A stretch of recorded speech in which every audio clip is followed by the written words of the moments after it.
Hello students, maths biology and science academy में आपका स्वागत है। आज 12th एनसीईआरटी का न्यू चैप्टर स्टार्ट कर रहे हैं। त्रिविमीय ज्यामिति 3D चैप्टर नंबर 14 है ये। त्रिविमीय ज्यामिति नाम से ही जानी जा रही है।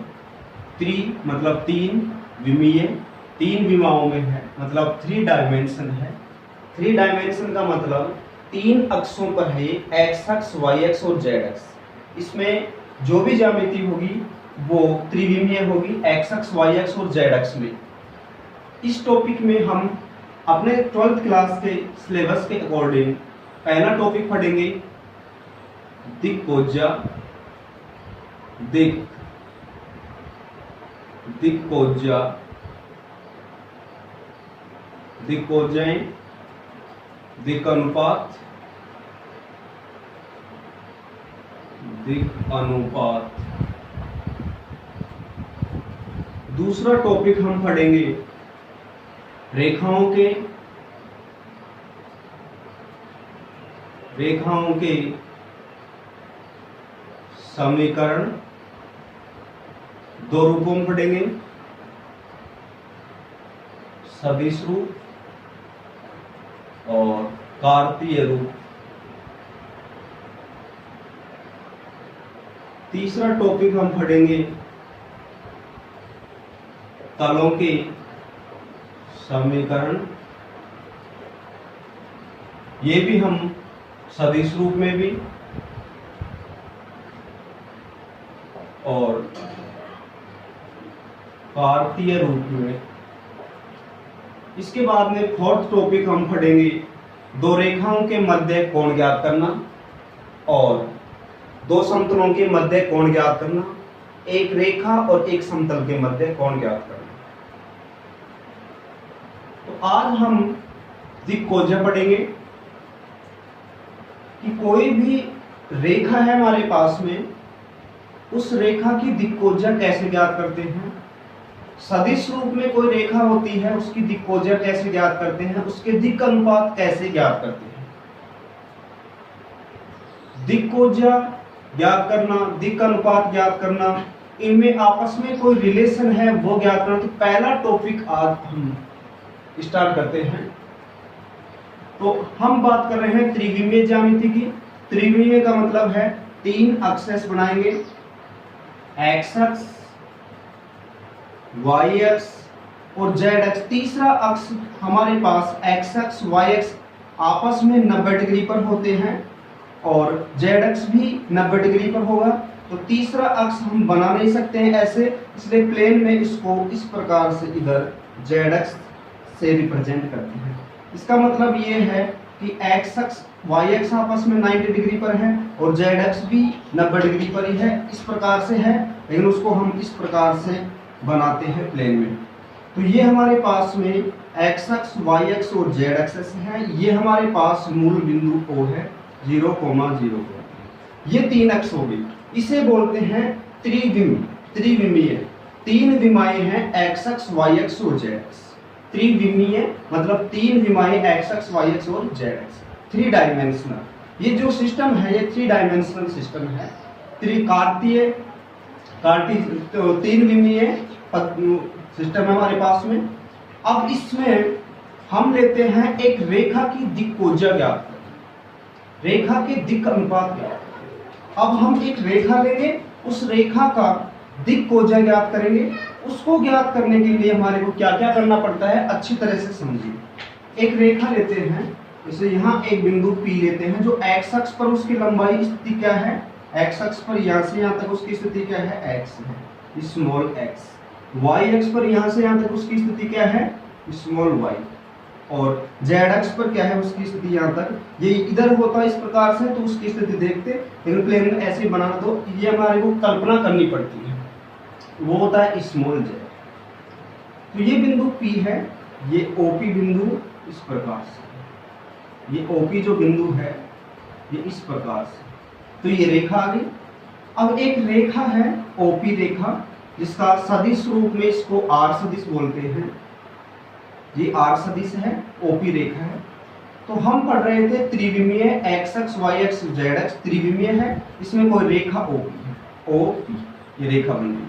अब इस रेखा की दिक्कोज्या ज्ञात करनी है, दिक्कोज्या। तो सबसे पहले अपने को दिक्कोज्या ज्ञात करने के लिए इस रेखा का स्थिति सदिश लिखते हैं, आर सदिश, आर सदिश ओपी, ओपी जो हमारे पास में सदिश है, ओपी सदिश ओपी, इसका स्थिति सदिश कैसे लिखते हैं, एक्स आई कैप वाई जे cap Z J cap, x आई कैप वाई जे कैप जेड जे कैप। ये हमारे पास में जो ओपी रेखा है, ये जो रेखा ओपी है, इसका स्थिति सदिश आर सदिश आ गया। इस रेखा ओपी को सदिश रूप में ऐसे, और इस रेखा ओपी की जो लंबाई है उसको कैसे लिखते हैं, ओपी, उस पर सदिश का चिन्ह नहीं लगाते हैं और उसको इस प्रकार से भी लिखते हैं। और उसकी लंबाई जो ओपी है ये कैसे ज्ञात करते हैं, ये जो लंबाई ओपी है ये कैसे ज्ञात करते हैं, under root X square plus Y square plus Z square. इस प्रकार से हम ये ओपी जो रेखा है इसकी लंबाई ज्ञात करें। इस ओपी रेखा की दिक्कोज्या ज्ञात करने के लिए सब कुछ करना पड़ रहा है। अब रेखा ओपी है, ये एक्स एक्स के साथ में क्या कोण बना रही है, उसको एल्फा मान रहे हैं। ये वाई एक्स के साथ में क्या कोण बना रही है, इसको बीटा मानते हैं। और यही रेखा जेड एक्स के साथ में क्या कोण बना रही है, उसको गामा मानते हैं। तो जो ये रेखा ओपी है ये एक्स एक्स के साथ में एल्फा, वाई एक्स के साथ में बीटा और जेड एक्स के साथ में गामा कोण बना रही है। तो ये जो कोण होते हैं रेखा द्वारा अक्षों के साथ बने हुए कोण दिक् कोण कहलाते हैं। क्या कहलाते हैं, दिक् कोण। रेखा ओपी के अक्षों के साथ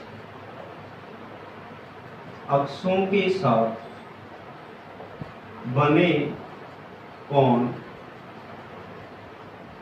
क्रमशः एल्फा बीटा गामा है, जिन्हें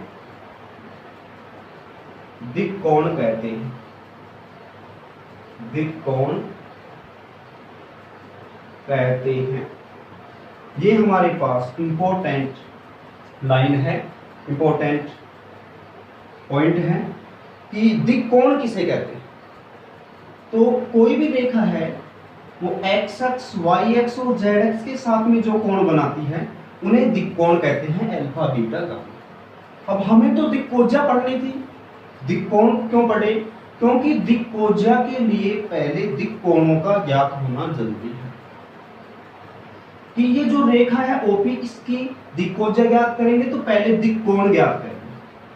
और जो ये दिक् कोण अल्फा बीटा गामा आए हैं, दिक् कोण, ये दिक् कोण अल्फा बीटा जो गामा आए हैं इनको दिक्कोज्या में बदलते हैं। कैसे बदलते हैं ध्यान दो, दिक्कोज्या, दिक्कोज्या। यदि दिक् कोण अल्फा को कोस के साथ में लिखते हैं, अल्फा को कोस के साथ में लिखते हैं तो ये दिक्कोज्या हो जाती है। कोज्या एल कोण को कोज्या के साथ में लिखते हैं मतलब कोस के साथ में लिखते हैं। जैसे बीटा को लिखेंगे तो उसको लिख सकते हैं कोस बीटा, और गामा को लिखेंगे तो क्या लिखेंगे, कोस गामा। ये दिक्कोज्याएं। इस रेखा ओपी की दिक्कोज्याएं कौन कौन सी हैं, कोस alpha, cos beta, cos gamma. क्योंकि ये जो रेखा है एक्स एक्स के साथ में अल्फा, वाई एक्स के साथ में बीटा और जेड एक्स के साथ में गामा कोण बना रही है, ये दिक् कोण है। और दिक् कोणों को कोस के साथ में लिखते हैं तो ये हो जाती है दिक्कोज्याएं, ये दिक्कोज्याएं हो जाती है। इन्हें हम एल एम एन भी मानते हैं। कोस अल्फा को एल, जैसे एल बराबर क्या लिख देते हैं, कोस एल। एम बराबर क्या लिख देते हैं, कोस बीटा, और एन बराबर लिख देते हैं कोस गामा। इनको एल एम एन भी रिप्रेजेंट, एल एम एन से भी रिप्रेजेंट करते हैं। तो इस प्रकार से कोई जो रेखा है वो X X Y X Z X के साथ में जो कोण बनाती है उसे दिक् कोण कहते हैं। उस रेखा का सदिश रूप में आर सदिश मानते हैं, जिसे इस प्रकार से आई जे के से रिप्रेजेंट करते हैं। और उसकी लंबाई ओपी को under root X square plus Y square plus Z square लिखते हैं। और उस रेखा के द्वारा जो कोण बनते हैं उन्हें दिक् कोण कहते हैं। और दिक कोण अल्फा बीटा गामा को कोस के साथ में लगाते, कोस के साथ में अल्फा, कोस के साथ में बीटा, कोस के साथ में गामा लगाते हैं तो वो दिक्कोज्यायी बन जाती है। ये दिक्कोज्यायी बन जाती है। इन्हें एल एम एन से भी रिप्रेजेंट करते हैं, एल को इससे, एम को इससे, एस इस प्रकार से। अब इस डायग्राम से हम कोस अल्फा का मान ज्ञात कर सकते हैं, कोस बीटा का भी मान ज्ञात कर सकते हैं, कोस गामा का भी ज्ञात कर सकते हैं, क्योंकि हम जानते हैं कि कोई भी हमारे पास में समकोण त्रिभुज होता है, समकोण त्रिभुज है, उसमें मान लीजिए ये अल्फा कोण है और ये हमारे पास में 90 डिग्री है, 90 डिग्री, तो इसके सामने ये कर्ण होता है, न्यून कोण के सामने लंब होता है, ये आधार होता है, तो कोस थीटा बराबर आधार बटे कर्ण होता है a बटे a। तो यहां हम इस रेखा OP का दिक्कोज्या ज्ञात करेंगे, मतलब कोस अल्फा ज्ञात करेंगे। तो अल्फा के लिए यहां पर हमारे को 90 डिग्री पर लंब डालना पड़ेगा, इससे O A मान लेते हैं। तो ये मान न्यून कोण के सामने तो क्या हो गया, लंब, ये तो लंब हो गया, ये हमारे पास में कर्ण हो गया, ये हमारे पास में आधार हो गया। इस त्रिभुज से हम कोस अल्फा का मान ज्ञात करेंगे आधार बटे कर्ण। तो यहाँ हमारे पास आधार कितना है x, कर्ण कितना है हमारे पास में OP, कर्ण क्या है हमारे पास में OP। तो OP की लंबाई हम ज्ञात कर रखी है, वो आएगा x अपॉन अंडर रूट में x square plus y square plus.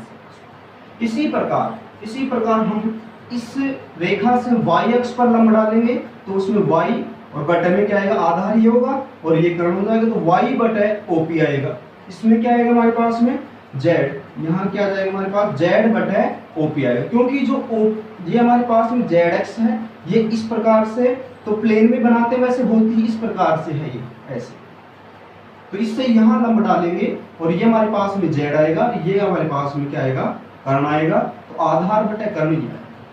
तो इस प्रकार से हम यहाँ x है, y अक्ष पर लेंगे तो यहाँ क्या लिखेंगे, y अपॉन OP, और ये z अक्ष पर लेंगे तो z अपॉन OP। तो इस प्रकार से ये बनेगा हमारे पास में y अपॉन अंडर रूट में x square plus y square plus z square, और ये हमारे पास बनेगा z upon root x square plus y square plus z square. इस प्रकार से हम दिक्कोज्यायी ज्ञात कर सकते हैं। ये हमारे पास में दिक्कोज्यायी आती हैं, 3 दिक्कोज्यायी हैं। किसी भी रेखा का x अक्ष, y अक्ष, z अक्ष अर्थात त्रिविमीय में किसी भी रेखा, जैसे OP रेखा है, इसका x अक्ष, y अक्ष और z अक्ष 3 विमीय पद्धति में दिक्कोण अल्फा बीटा गामा और दिक्कोज्यायी cos alpha cos beta cos gamma, जिसे LMN से भी लिखते हैं, वो cos alpha cos beta cos gamma के मान हम त्रिभुज समकोण त्रिभुज बना करके मान भी ज्ञात कर लेते हैं। और अब हम इसके जस्ट बाद, ये तो हमारे पास में दिक्कोज्यायी आ गई, ये दिक्कोज्यायी का आपको कोई भी रेखा है इसकी दिक्कोज्या इस प्रकार से ज्ञात करेंगे। दिक्कोज्याओं में एक रिलेशन भी होता है, वो होता है L square plus M square plus N square बराबर 1, ये इनमें संबंध होता है।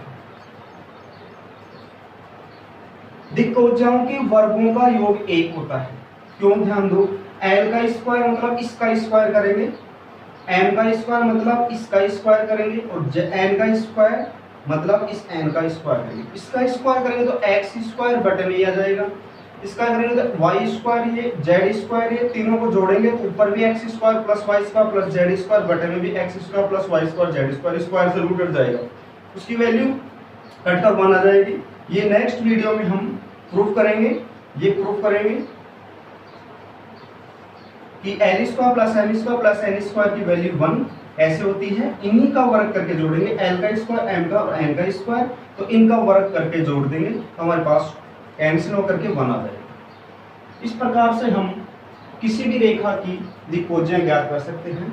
इसी टॉपिक को हम आगे बढ़ाएंगे नेक्स्ट वीडियो में, जिसमें हम दिक्कोज्याएं, इसके बाद में दिक् अनुपात ये पढ़ेंगे और इनसे रिलेटेड क्वेश्चन कंप्लीट करेंगे दिक्कोज्या और दिक् अनुपात से। यदि लगातार आप हमारे चैनल को देखोगे, इस क्लासेज को लगातार अटेंड करते रहोगे, तो कंप्लीट मैथ्स का सिलेबस आपको अवेलेबल होगा।